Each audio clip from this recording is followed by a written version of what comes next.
আসসালামু আলাইকুম ওয়া রাহমাতুল্লাহ। শাহেখ আমি মোহাম্মদ হোসেন ওয়ালাইকুম কাউসার বলছি বাফলো আসসালাম। থেকে। কোন জায়গা থেকে? বাফলো নিউ ইয়র্ক থেকে। আচ্ছা আচ্ছা, মাশাআল্লাহ, বলেন। আমার প্রশ্ন হলো, যারা সুদের সাথে জড়িত তারা কি কোনো দিনী প্রতিষ্ঠানের পরিচালনা পরিষদে থাকতে পারবে কিনা? জাযাকাল্লাহু সুদের খাইরান। সাথে জড়িত, যারা সুদের সাথে জড়িত তারা দিনী প্রতিষ্ঠানের সদস্য থাকতে পারবে কিনা বা দায়িত্বশীল থাকতে পারবে কিনা? সুদ নেওয়া এবং সুদ দেওয়া দুটোই কাবিরা গুনাহ এবং ধ্বংসাত্মক গুনাহ। যারা সুদ খায় বা সুদ খাওয়ায়, সুদের উপর টাকা নেয় বা সুদের উপর টাকা দেয় মানুষকে, মানুষের কাছ থেকে খায় অথবা কোনো প্রতিষ্ঠান ব্যাংক থেকে সুদ খায়, সুদ নেই দেয়, তারা তাদের জীবনে বরকত নেই, তাদের ধন সম্পদে বরকত নেই। তারা সুদি টাকা দিয়ে কারবার করে যা কিছু তৈরি করবে, গাড়ি বাড়ি নারী, তাতে কোনো বরকত নেই। ইয়ামহাকুল্লাহুর রিবা, আল্লাহ বলছেন যে সুদকে আল্লাহ নিশ্চিহ্ন করে দেন। সুদের মাধ্যমে যা কিছু তৈরি হয় তাকে আল্লাহ নিশ্চিহ্ন করে দেন। ওয়ুরবি সাদাকাত, আর দান খায়রাত করলে আল্লাহ রাব্বুল সেটাকে বৃদ্ধি করেন, বরকত দান করেন। সুদ ইহকাল পরকালকে ধ্বংস করে মানুষের।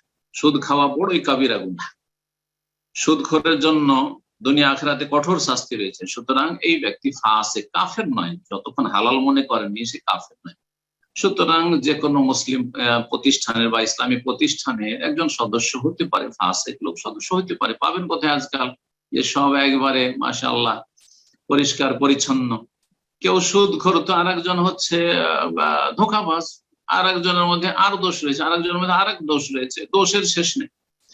তো সুতরাং দিনী প্রতিষ্ঠানের মসজিদ মাদ্রাসার দায়িত্বশীল হতে পারবে, কিন্তু যদি তার চাইতে ভালো ব্যক্তি থাকে তাহলে কালো ব্যক্তিকে নেতৃত্ব দেবেন না।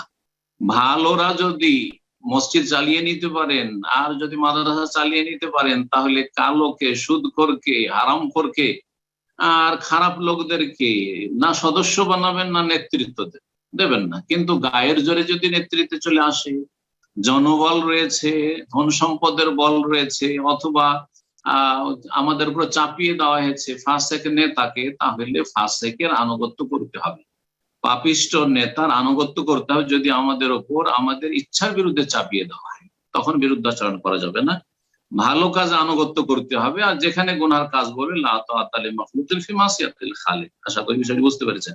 এখানে আরেকটি কথা বলে দিই, এই প্রশ্নগুলি অনেক সময় আসে, আজকেও এসেছিল, যে সুদখোর ব্যক্তি যদি মসজিদে মাদ্রাসায় দান করে, প্রথম কথা তার সবগুলি যে সুদের টাকা না, কিছু হালাল তার ইনকাম আছে, এমনি বসে নেই, সে কিছু রোজগার করছে। সুতরাং ওই সুদের টাকা থেকে মসজিদে দান করছে, মাদ্রাসা, এটাই বা কেমন করে জানলেন, আর এটাই বা কেমন করে আপনি ধরে নিচ্ছেন? সুতরাং আপনি নিতে পারবেন। 2 নম্বর কথা, ইসলাম এ কথা শেখায়নি যে কেউ দান করতে আসছে আর সে সুদ করা, জানেন যে সুদ কর, তাকে আপনি এখন জিজ্ঞাসা করেন, তদন্তে বসেন, তদন্ত কমিটি তৈরি করেন যে আচ্ছা আপনি যে টাকাটা দান করলেন সেটা সুদের টাকা না আপনার হালাল রোজগার। এটা কি ইসলামে কোথাও আছে? কোথাও নেই। রাসূলুল্লাহ সাল্লাল্লাহু আলাইহি ওয়াসাল্লাম, স্বয়ং রাসূলুল্লাহ ইহুদির বাড়ি দাওয়াত খেয়েছেন। ইহুদিরা পৃথিবীর মধ্যে সবচেয়ে বেশি সুদ করে। আর এখনকার ইহুদি না, 1400 বছর আগের ইহুদিদের সম্পর্কে আল্লাহ বলছেন ওয়াকলাহিমির রিবা ওয়াকাদ নুহু আনহু। এই ইহুদিরা, ইহুদির আল্লাহর গজব হয়েছে, লানত হয়েছে কিসের জন্য? তারা যেহেতু সুদ খেত, অথচ তাদেরকে নিষেধ করা হয়েছিল তাওরাতে সুদ খেতে। তাহলে ইহুদিরা সুদখোর জাতি। রাসূলুল্লাহ সাল্লাল্লাহু আলাইহি সাল্লাম যে ইহুদির বাড়িতে পায়ার দাওয়াত খেয়েছিলেন, গোশতের দাওয়াত খেতে গেছিলেন, আর বিষ মাখিয়ে দিয়েছিল, জিজ্ঞাসা করেননি যে এই ছাগলটা সুদের টাকা নাকি তোমার হালাল টাকা? না না না, আপনি জিজ্ঞেস করতাম।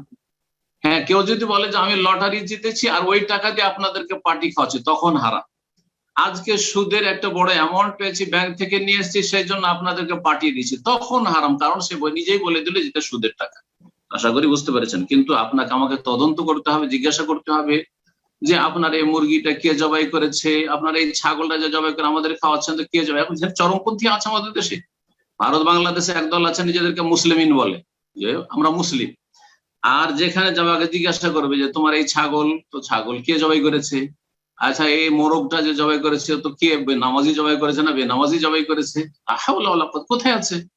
কোন একজন সাহাবী জিজ্ঞাসা করেছে, রাসূলুল্লাহ জিজ্ঞেস করেছেন কাউকে যে যে জবাই করেছে সে মুনাফিক, ইবনে উবাই মুনাফিকের দল না মুসলিম মুহাজির আনসার? জিজ্ঞেস করেছেন। কেন মদিনা মুনাফিক ছিল না? মুনাফিক তো কাফের, মুনাফিক তো কাফের। তুই তো জিজ্ঞেস করেননি যে এটা মুনাফিকে জবাই করেছে না মুসলিমে জবাই করেছে, সুতরাং এগুলো বাড়াবাড়ি। তো আশা করি বিষয়টি বুঝতে পেরেছেন।